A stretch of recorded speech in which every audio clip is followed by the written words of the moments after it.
before I was interrupted, as usual, I have a plan to restructure divisions. Ray is trying to kill rivalries in the NFL. No, I'm trying to create rivalries. You know what I'm saying? I'm trying to kill old policies, man. I'm like Obama, though. I'm creating a whole lot of new. He's like Marcus Garvey. I'm bringing in change, man. Ray's the Glenn Beck of blogging right now for sports. Nah. Look, think about it. What do a lot of NFL owners spend their money on? Hotels, airplanes, travel, food for these big dudes. Not really. It's more on the players. Well, yeah, I know, but I'm just saying you can cut back costs if you restructure divisions. If you have Washington, Pittsburgh, Philly, and Baltimore in the same division, they can eat what they want. They can stay home till it's time to leave. It's an hour ride. Baltimore to D.C. is what, a 40-minute ride? Yeah. You can get a police escort for real. You might have to pay for that. But that will cut back a lot of money. And if they lock out, the NFL's going to lose revenue. They're going to lose money for that season they're locked out.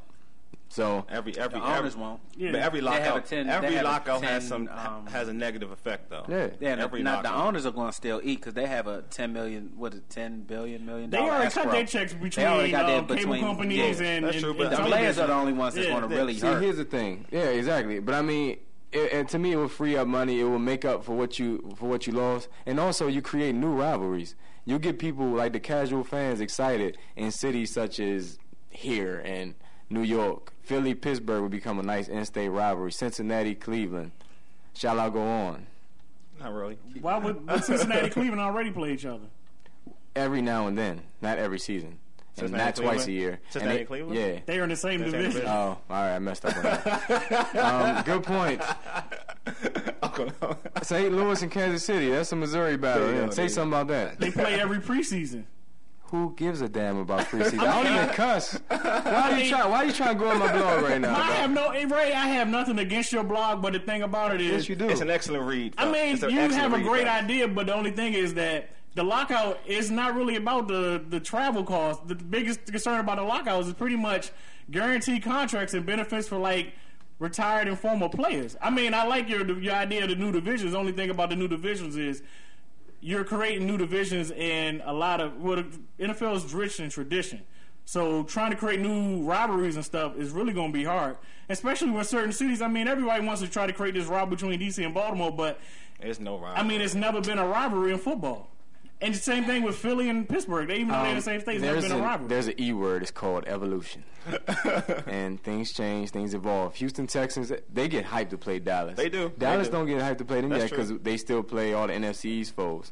But if they were to play twice a year, once in Houston, once in Dallas, that would become a rivalry. That's Super's bomb right now, isn't it? San Fran. Super's awesome. San Fran and Oakland, the Battle of the Bay.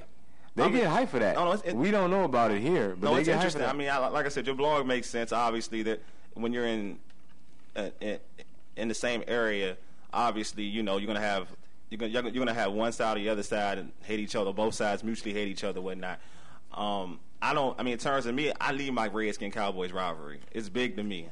Well, I mean, the Ravens. If I can't play the Cowboys, we can't play the Cowboys twice. I ain't trying to have lockouts cause people to lose interest. That's true. But in terms of football, though, I think it's always going to be the same. In terms of interest, will always build up. It's just all about gaining that trust gaining that trust with the fans. I'm telling you, they miss a season. You got LeBron in Miami. The NBA is going to take back. They're not going to miss a season because it's not like this is something new in the NFL because they've always had lockouts or strike shortening type seasons. All they do is go pick up. It's always going to be someone who wants to play in the NFL. My point was, in this economic times, this is the worst economic time ever for a lockout, and it's going to impact the revenue in the NFL. But what I do agree, though, it will bring, in terms of casual fan, the fan that doesn't really know football, it'll definitely spark their imagination and their interest. I agree with that point, though. Well, let's hop in. Let's make your pick. All right. It's a lot of quarterback competitions going on right now in the NFL. There's a couple of big ones that's out there. Right now we got Matt Leinart and Derek Anderson battling it out.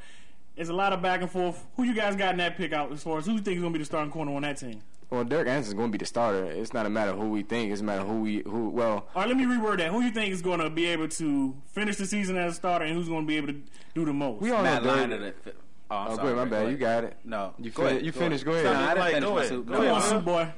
I think Matt Leinart will end up ending the season as a starter just because historically Derek Anderson, except for that one great season he's had with Cleveland, has historically been erratic throwing the ball. Even though he has the big arm, which Ken Wisenhunt really likes, You know, you have Larry Fitzgerald. He can throw it up there, throw the jump ball. But I think Leinart, just for as far as the elements that they have on their offense now, I think he's a better fit. Well, it comes down to who your teammates, your coworkers, as we talked about weeks ago. Who do they want? And right now they want Anderson. I think Whisenhunt was put in a tough position, and he had to listen to his star players. And Larry Fitzgerald probably played a big role into the decision. I mean, that could be a factor. I think, to me, it seems just personal. I mean, the guy barely had any passes the preseason, and he's getting demoted. It's real unfair to me. I agree with Will. I think eventually, though, Derek Anderson will show his true colors because he's a turnover kind of quarterback, and eventually that will frustrate their offense and their defense, and Matt Leinart will be the starter. Me personally, I got to push because by the end of the season, they're going to hate both of these fools, and they're going to be looking for a new quarterback. That's true. But in other quarterbacks we got going on, we got local kid Byron Leftwich from Capitol Heights. Big up to Byron Leftwich and Dennis Dixon. Me personally, I would go with Dennis Dixon.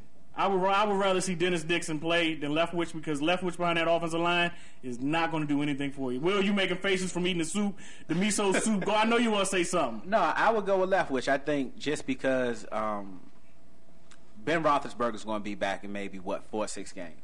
So the thing you don't want to do is put yourself into the season isn't a total wash. That's what I'm saying. So if Ben Roethlisberger is suspended for 4 or 6 games, Leftwich would go out there. You'll at least break even with. I think looking at their schedule with Leftwich, I think they'll at least break even. They start off with a pretty tough little schedule, though. They start off with the Falcons. Yeah, but you got to look. Leftwich has won in this league. Yeah, has he? Yeah. I mean, just a couple seasons. Last season he came back and beat the Redskins. One game. And not even the whole game. Not even the whole game. In Jacksonville, the guy played. Dennis Dixon played. He was a Pro Bowl alternate. And he got to the playoffs, too. Jacksonville. I ain't worried about it. I want Dennis Dixon to start just because. Well, I don't want Dennis to start. I'll take that back. I want Leftwich. He's a nice target to get sacked because he doesn't move. Dennis Dixon will get out the pocket.